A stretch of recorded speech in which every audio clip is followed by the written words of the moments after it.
पडतं. अरे बापरे, हा कार्यक्रम बघून तुम्ही म्हणाल की दसरा आला का काय, तर हा दसराच आहे, पण गावातला दसरा काढतोय आम्ही.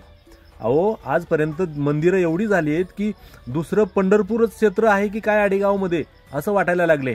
परंतु शैक्षणिक क्षेत्रामध्ये जर बघितलं गेलं तर गावातली मुलं बाहेर गावी जाऊन 1,500 रुपये महिना या रूमसाठी देतात.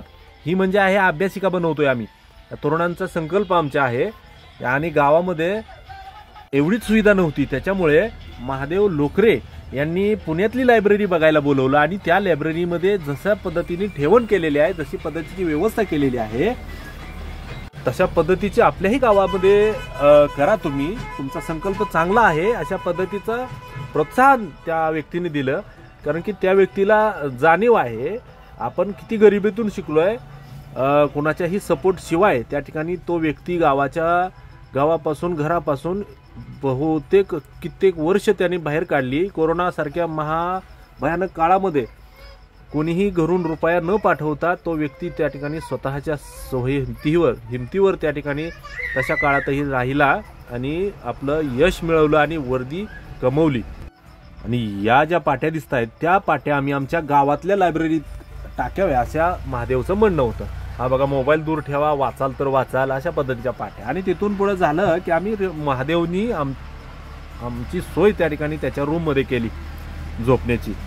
आणि मस्तपैकी झोपलो आणि पहाटे बघा 5:30 वाजलेले आहेत आणि त्याला 6ची दुटी आहे अतिक्रमणाची. आम्ही झोपेतच होतो, परंतु पोलीस ड्युटी अशी आहे की काळ वेळ कधीच कळत नाही. कधीही अवेळी कधीही उठायचं जायचं ड्युटीला, अशा पद्धतीचं तो तयार झालेला आहे आणि आम्ही अंथरुणामध्येच आहे. पण जाता जाता त्यांनी आम्हाला आमची ओटीच भरली म्हणावं लागेल. कारण की रतन टाटांच्या शोरूममधून मिळालेली टी शर्ट आम्हाला त्यांनी वाटप केली. जणू काही जाता जाता आमचा आहेरच केलाय, त्यांनी ओटीच भरली. अहो मित्र हो, आम्ही खुशीने त्या ठिकाणी तो टी शर्ट घातला आणि आता वापरतोय. आणि हा मुलाचा विषय म्हणजे आम्ही ज्यावेळेस भरतीचा ट्रायल करत होतो त्यावेळेस हा लहान होता आणि गोळा घ्यायचा हातामध्ये आणि म्हणायचा मला टाकता येईल का, माझी उंची भरेल का. आम्ही त्याला वेड्यात काढायचो की तू होत असतो का सर बाजूला. पण आम्ही ज्यावेळेस प्रयत्न करतो त्यावेळेस आमची हाईट म्हणजे PSIच्या वरची आकड आमची. आणि ह्याने प्रयत्न केला तो पोलीस भरती होण्यासाठी. म्हणजे मी आहे होमगार्ड आणि तो आहे कोतवाल. तर भरती होण्यासाठी सकस प्रयत्न हे महत्त्वाचे आहेत. आणि तिथून आल्यानंतर आम्ही हा पोस्टर बनवलेला टाकतोय आमच्या कट्ट्यावर. हे बघा, सगळे देणगीदार आहेत. प्रत्येकाला फोन केला आणि प्रत्येकाने उत्स्फूर्त प्रतिसाद दिला की गावातील शैक्षणिक क्षेत्रात भरीव कामगिरी करा म्हणून. आणि तिथून पुढे दुसऱ्या दिवशी गावातलं बैठक व्यवस्था जी आहे, 12 जणांच्या मुलांची बैठक व्यवस्था जी आहे ती पूर्ण झाली होती काम. तिथलं सामान आम्ही या ठिकाणी उचलतोय बघा. आणि तिथलं गाळगवाळ उचलून आमचं 1 तारखेला या ठिकाणी अभ्यासिकेचं उद्घाटन होणार होतं. त्यामुळे आम्हाला सगळा कचरा पैसे देऊन कोणाला तरी काढता येत होतं. परंतु तरुणांचा सहभाग किती उत्स्फूर्त आहे बघा. प्रत्येकजण आपापली कामं करतोय आणि ह्यातमध्ये प्रत्येक अभ्यास करणारच नाही तर बिगर अभ्यास करणारं सुद्धा आहे. आता मी काढतोय शूटिंग म्हणजे मी काम केलं नाही अशातलं भाग नव्हे, तिथं काम केलेलं आहे पण माझं काय मी दाखवलं नाही. आतमध्ये सगळा परिसर स्वच्छ करून बाहेरचं सगळं स्वच्छता करून आम्ही या ठिकाणी सर्व गोळा करून बाहेर नेलं आणि बाहेर नेऊन त्या ठिकाणी एकत्रित करून त्याला जाळलं. त्या ठिकाणी शेकोटी पण तयार झाली, घरीभर जाळलं आणि 12 वाजता मी गेलो. दुसऱ्या दिवशी सकाळी त्या ठिकाणी पुसण्याचा कार्यक्रम, रूम पुसून घ्यायची होती बघा. बाळासाहेब बंडगर यांनी पुसलं, फरची पुसली. घरची सुद्धा त्या ठिकाणी कधी झाडून काढलं नसेल, परंतु इतका प्रतिसाद उत्स्फूर्त होता की त्यांनी फरची पुसून काढली बघा. आणि त्या ठिकाणी त्याच रात्री आम्ही फरचीवर हे मॅट आणलं आणि त्या मॅटमुळे 10वी-12वीची मुलं सुद्धा त्या ठिकाणी अभ्यास करू शकतील, जागा नसतील खाली बसून करायला, टेन्शन नाही म्हणून. आणि आमच्या ह्या पोलीस पाटलांनी पहिल्याच दिवशी 5 पुस्तकं भेट दिली. त्याच्यामुळे अतिशय आनंद झाला. कारण की उद्घाटना दिवशी आम्हाला दाखवायला काहीच नव्हतं आणि गावातील अनेक जण म्हणलेत की बाबा वाढदिवसानिमित्त सुद्धा आम्ही या ठिकाणी पुस्तकं देऊ आणि साजरा करू. समीर काळे सर यांनी सुद्धा या ठिकाणी सांगितले की आमच्या वडिलांच्या पुण्यतिथीनिमित्त मी जास्त मोठी घालणार नाही, साजरी करणार नाही, तेच पैसे 4-5 हजार रुपयाची पुस्तकं तुम्हाला आणून देईन, तुम्ही आम्हाला नावं सांगा पुस्तकांची. इतका प्रतिसाद या ठिकाणी गावातून आहे. आणि नेते मंडळींनी सुद्धा आमचा ह्या तरुण वर्गांचा संकल्प जो आहे ते नेते मंडळींना सांगितल्यानंतर त्यांनी सुद्धा प्रतिसाद अतिशय चांगला दिला. आणि या पद्धतीनं आम्ही सरांचं या ठिकाणी हातून उद्घाटन करतोय. आणि बघा, सरांच्या हातून नारळ निसटला, परंतु कोणाची ही हसायची हिंमत झाली नाही, कारण की वर्दीच आहे ती, रुबाब वेगळाच असतो हो. 3 स्टारवाल्या माणसापुढं दात काढायची सुद्धा हिंमत होत नाही. आणि रुबाब आणि असतानाही सरांची हाईट भरपूर असल्यामुळे काही टेन्शन नाही. आणि सगळ्यात महत्त्वाचं म्हणजे सोलापूर जिल्ह्यातील टेंभुर्णी पोलीस स्टेशन अतिशय गजबजलेलं असतं. आणि आज मी 13 वर्ष झालं होमगार्डमध्ये आहे, परंतु इतका कर्तव्यदक्ष आणि जनतेशी डायरेक्ट संपर्क असणारा पहिलाच अधिकारी मी बघतोय. अतिशय मनमुळा हो अधिकारी. स्पर्धा परीक्षा कसा आहे, हा फार मोठा एक जुगाड आहे. एक तर MPSCच्या परीक्षा 2-3 वर्षानंतर असतात प्रत्येक ह्याच्यामध्ये. आमच्या वेळेला 1998 नंतर 2005 पर्यंत ऍड होती PSC. आणि दुसरी गोष्ट, सक्सेसफुल होण्याचा क्रायटेरिया आहे तो 5,000 मध्ये एका मुलाला चान्स मिळतो. 4,990 मुलांना चान्स मिळतो.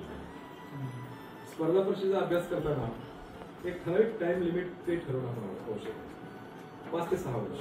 हे करताना आपला बी प्लॅन तयार करायचा. जर माझा नंबर पण त्या 5,000 मध्ये एका गेला तर बाबा मी काय करायचं. म्हणजे फ्रस्ट्रेशन हे येतंय, फ्रस्ट्रेशन फार डेंजर असेल. त्यामुळं आणि UPSCचं पण असंच आहे. कसं असते याचा अर्थ काय असं नाहीये की बाबा तुम्ही त्यात यशस्वी होणार नाही. तुम्ही जेवढं चांगल्या प्रकारचं कष्ट घ्याल, चांगल्या प्रकारचा सिस्टमॅटिक अभ्यास कराल, तेवढं तुम्हाला 100% शिकवा. पण जी जिगर ग्रामीण भागामध्ये आहे, प्रचंड जिगर आहे. पहिले कसं होतं की BSc ची मुलं, MSc मुलं यांचं प्रमाण जास्त होतं. आता मॅक्सिमम सगळ्या फॅकल्टीची लोक त्यामध्ये आता एंट्री करायला आणि चांगली पद त्यांना मिळतात. आता पद मिळतात, एखादा करतोय म्हणून मी करतोय, किंवा माझा मुलगा काय करतोय MPSC करतोय, मी काय करतोय MPSC करतोय, हे सांगत बसण्यापेक्षा जबरदस्त तयारी करायची. रोजची आपली 14-15 तास अभ्यास करण्याची तयारी पाहिजे. आणि बेसिक आपलं चांगलं तयार पाहिजे. तुमचा 10वी पर्यंत अभ्यास जर चांगला असेल तर तुम्हाला 100% यश मिळण्याची गॅरंटी 100% आहे. तुमचं फाउंडेशन चांगलं तयार पाहिजे. कारण का आपण जे म्हणतो ना फिजिक्स, केमिस्ट्री, बायोलॉजी, हे 10वी पर्यंत जे आहे फिजिक्स, केमिस्ट्री, बायोलॉजी याच्यावरच तुम्हाला प्रिलिममध्ये प्रश्न असतात. तुमचा हा क्रायटेरिया चांगला पाहिजे. आणि जे तुमचं जे काय मराठी आणि इंग्रजी आहे ते तुम्हाला ग्रॅज्युएट लेवलचं आहे, परंतु ते सोपं असतं. आणि तुम्हाला जे काय जनरल नॉलेज जबरदस्त पाहिजे. चालू घडामोडी आपल्या सध्या जगामध्ये काय चालू आहे, भारतामध्ये काय चालू आहे, महाराष्ट्रामध्ये काय चालू आहे, याचं तुम्हाला इत्यंभूत नॉलेज पाहिजे. भारताचं बाबा GDP किती आहे, तो किती % वाढतोय, भारताचं फॉरेक्स रिझर्व्ह किती शिल्लक आहे, सरकारनं आणलेल्या नवीन योजना कोणकोणत्या आहेत, याचा ग्रामीण भागामध्ये काय फायदा होणार आहे, याचं सगळं नॉलेज त्या मुलांना मिळवून आणि त्याला ते बारीक अभ्यास करणं आवश्यक आहे. तुम्हाला परीक्षेमध्ये मला उतरता आला पाहिजे. तर मला आनंद वाटला की ही एक चांगली म्हणजे मुवमेंट आहे.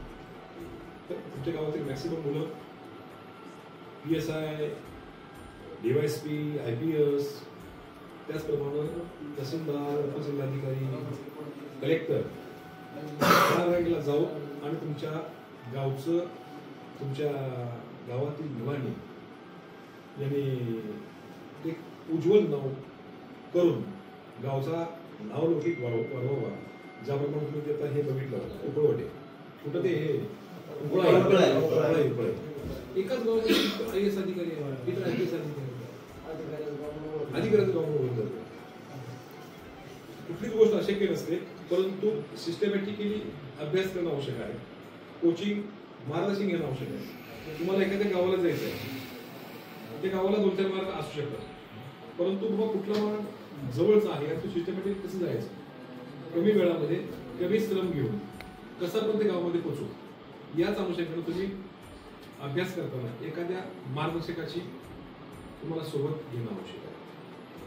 मला या ठिकाणी बोलवलं तर मी सगळ्यांचा आभार व्यक्त करतो. माझ्याकडून काही तुम्हाला काही पुस्तकाची जर ही असेल तर मला येऊन उद्या भेटा. मी सुद्धा तुम्हाला माझ्याकडून तुम्हाला पुस्तकांचं साठी मी तुम्हाला रोख रक्कम देऊन. सरांचं मनोगत आटोपल्यानंतर सरांचा यथोचित सन्मान या ठिकाणी गावातील ग्रामस्थांतर्फे केला. सरपंच, उपसरपंच, चेअरमन सोमनाथ जवळगे यांच्या हस्ते केला आणि ऐनवेळी फेटा कोणाला बांधता येत नव्हता, परंतु काकासाहेब टेळे समोर आले आणि अतिशय चांगल्या पद्धतीचा फेटा त्यांनी सरांना बांधला. पाटील साहेबांसारखी प्रामाणिक आणि कर्तव्यदक्ष अधिकारी आपल्या टेमुडी पोलीस स्टेशनला मिळणं हे अतिशय गरजेचं आहे. पाटील साहेबांचा सहवास ज्यांना लाभला आहे तो व्यक्ती प्रत्येक वेळी पाटील साहेबांचं गुणगान गायल्याशिवाय राहत नाही, कारण की डायरेक्ट जनतेशी संपर्क एका पोलीस इन्स्पेक्टरचा हे क्वचितच घडतं आणि ते फक्त पाटील साहेबांच्या मुळे. सर्व ग्रामस्थांनी या ठिकाणी सरांना निरोप दिला आणि हे बघा, हे पोस्टर आहेत फक्त आमच्या आत्तापर्यंतचे चमकलेले गावातील हिरे आहेत. प्रत्येक वेगवेगळ्या क्षेत्रामध्ये आहेत, स्वकष्टावर चमकलेले आहेत. आणि महादेव लोकरे यांनी एक जाहीर केलेली घोषणा आहे की 1/1/2025 पासून जे कोणी सरकारी नोकरीमध्ये लागतील त्यांना 5,555 रुपये चेअरमन सोमनाथ जवळगे यांच्या हस्ते व महादेव लोकरे यांच्यातर्फे यांच्या खिशातून जाणार आहेत. तर ही योजना अतिशय चांगली आहे आणि प्रत्येक यशस्वी होणाऱ्या मुलाला त्या ठिकाणी जाहीर केलेली आहे. धन्यवाद मित्रो. जय हिंद, जय महाराष्ट्र, जय आडेगाव.